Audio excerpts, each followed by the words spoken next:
Fala galerinha do xadrez, tudo beleza? Pessoal, no quarto episódio da série da Netflix, O Gambito da Rainha, a gente tem aí a Beth Harmon encontra um mexicano, um garotinho mexicano, o Georgi Girev, e eles fazem uma partida sensacional. Inclusive essa partida é baseada numa partida que já aconteceu no torneio de Williamsburg na Holanda no ano de 2007, tá bom? Eu vou falar os jogadores aí no final da partida. E vamos dar uma olhada que a partida é muito interessante. Bom, antes eu vou colocar aqui um trecho do vídeo para vocês verem, né? Que emocionante aqui os lances de abertura e tudo mais. E daqui a pouco eu mostro aí a partida para vocês. Vamos lá. Bom, legal, vamos então olhar aqui a análise dessa partida, que começou com E4 aqui pela Beth Harmon, C5 pelo garoto mexicano Georgi Girev, cavalo em F3, E6, D4, C por D4, cavalo por D4 e agora cavalo C6, a variante Taimanov da defesa siciliana, propondo a troca dos cavalos, cavalo C3 desenvolvendo aqui D6 simplesmente, bispo em E3 protegendo o ponto de D4, cavalo em F6, e agora F4, um lance bastante ativo aí, o lance F4, temos E5, então aí possibilitando, atacando aqui o cavalo e atacando o peão.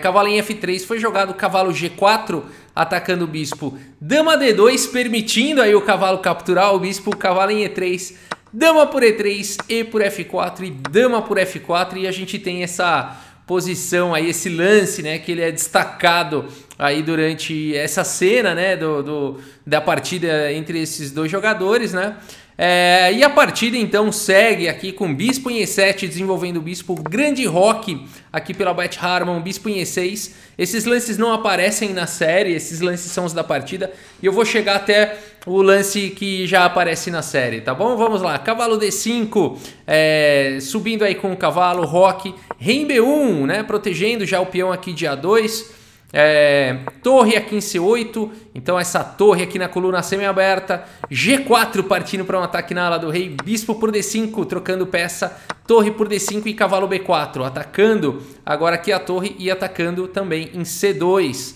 torre D2 protegendo o ponto do C2 e agora dama em B6 aqui, o Georgi Girev vai para esse ataque aí na ala da dama, a partida segue com G5 e agora a torre C5, preparando aqui provavelmente para dobrar as torres, A3 atacando o cavalo C6 e agora H4 partindo para um ataque aí na ala do rei.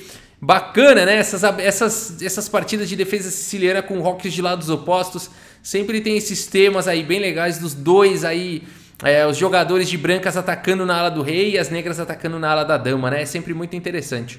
A partida seguiu com torre em A5, atacando agora o peão de A3, já que o peão de B está cravado. Torre em D3, protegendo o peão de A3. A torre B5, agora atacando o peão aqui de B2.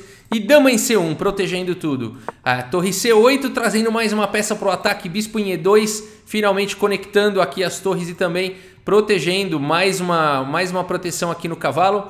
A partida seguiu com bispo em F8 e agora a torre em F1. G6 tentando parar o ataque na ala do rei, agora a torre B3 propondo aí algumas trocas. A partida seguiu com torre por B3, C por B3 e aqui torre C7. Rafael, por que isso? Tá caindo aqui em B3, por que as negras não fazem aqui dama por B3 simplesmente? Poderia jogar dessa forma, né? Aqui simplesmente bispo C4 seria uma possibilidade, atacando aí a dama. Enfim, as brancas têm um bom jogo aqui, né? Um ataque interessante aqui em F7. Dama B6, por exemplo, cavalo H2, e a gente tem um jogo bastante interessante. Então aqui as negras preferiram simplesmente jogar com torre C7. A partida seguiu com dama D1, bispo em G7, bispo C4, cavalo aqui em D4, propondo a troca aí dos cavalos, cavalo por D4, dama por D4, dama em E2, e agora a torre aqui em E7 pressionando o peão central.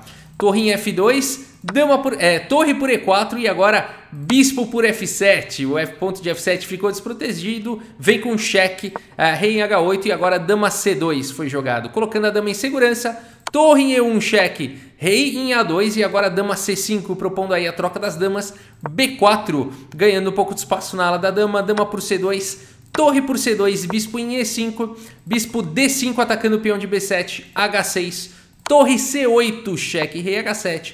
E depois de torre C7 e rei H8, a gente tem a posição aí da série. A série volta para essa posição, né, a cena, e aqui então mostra a Beth Harmon extremamente cansada, né, quase não conseguindo mais jogar. E aí até o garotinho aqui, o Jorge Girev, propõe para ela, né?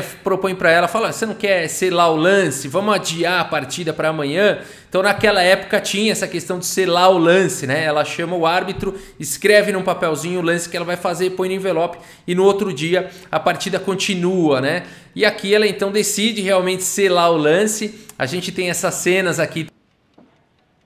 A senhorita precisa selar o lance dela.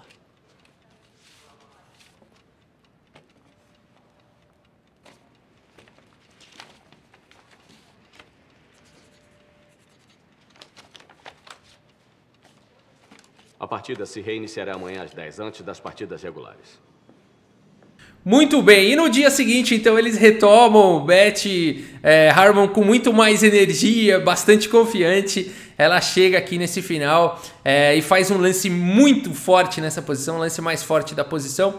E o interessante é que aqui, então, a série varia da partida. A partida real aqui se viu com torre por B7. E depois de muitos e muitos lances, aqui torre 2, enfim, eu vou passar aqui rapidamente os lances para ver, né? Mas aqui realmente eles foram trocando aí todos os peões, ficou com um peão a mais só para as brancas. E pelo fato aí de serem bispos de cores opostas, a partida durou pra caramba mesmo. E acabou aí no empate depois aí de torre B6 no lance 73, tá bom? Essa partida aconteceu entre Dmitry Jakovenko e Daniel Stelwagen, no ano de 2007 em Williamsburg, na Holanda, tá? E na série eu gostei muito do lance que foi jogado aqui na série, ao invés de torre por B7, o lance vencedor mesmo da posição, o bonito lance H5 aqui, bastante interessante. É um tema de finais esse daqui, essa manobra, que ela visa realmente avançar o peão da coluna G. O peão da coluna G vai avançar sempre. As brancas sempre vão conseguir um peão em G6 com essa configuração. Como assim? Bom, se as negras capturam aqui em H5, simplesmente G6, né? E aqui ameaçando checkmate, inclusive. É muito difícil de proteger essa posição, teria que jogar bispo G7, só que aí tá caindo o bispo depois de torre C8, né? Teria que proteger com o bispo e a gente teria uma posição ganha para as brancas. Então não dá para capturar aqui com o peão G por H5, e se, né, captura agora H por G5, o mesmo tema acontece, né? H por G6 ameaçando checkmate, e a torre também não consegue proteger em H1, porque o bispo tá tirando essa casa, né? Então aqui mais uma vez teria que jogar bispo G7, torre C8, bispo F8 e mais uma vez uma posição vencedora. Então H5 foi jogado aí na série, e aqui não mostra mais os lances sendo feitos no tabuleiro, só mostra que cada lance que o George faz, ela sai da mesa, quando o menino faz o lance ela volta para a mesa, pá, faz o lance imediatamente, né? Encarando ele assim, tipo... parece que ela vem de longe e dá uma ferroada nele. Cada vez que ela sai e volta e dá uma ferroada nele, ele só vai piorando, né? A gente vai percebendo pela feição dele que ele só vai ficando preocupado ali, piorando na posição. E alguns lances depois ele abandona, né? E aqui eu fiz uma continuação, apenas pra gente ver como esse final é vencedor para as brancas. Poderia seguir com torre 2, atacando o peão de B2. Aqui A4, dando a casa de A3 pro rei. Torre por B2, cheque, rei A3. E agora H por G5. H por G6 ameaçando checkmate, mas agora as pretas têm torre em H2, né? Então torre H2 poderia seguir, torre por B7. E aqui um final bem difícil, mas é um final melhor para as brancas aí por conta dos peões passados, né? Então bispo D4, por exemplo, protegendo em A7, bispo E6. G4, bispo por G4, torre G2. Bispo F5, torre G5, bispo C2, por exemplo. A torre aqui em G3, cheque, rei A2. D5 seria uma possível continuação.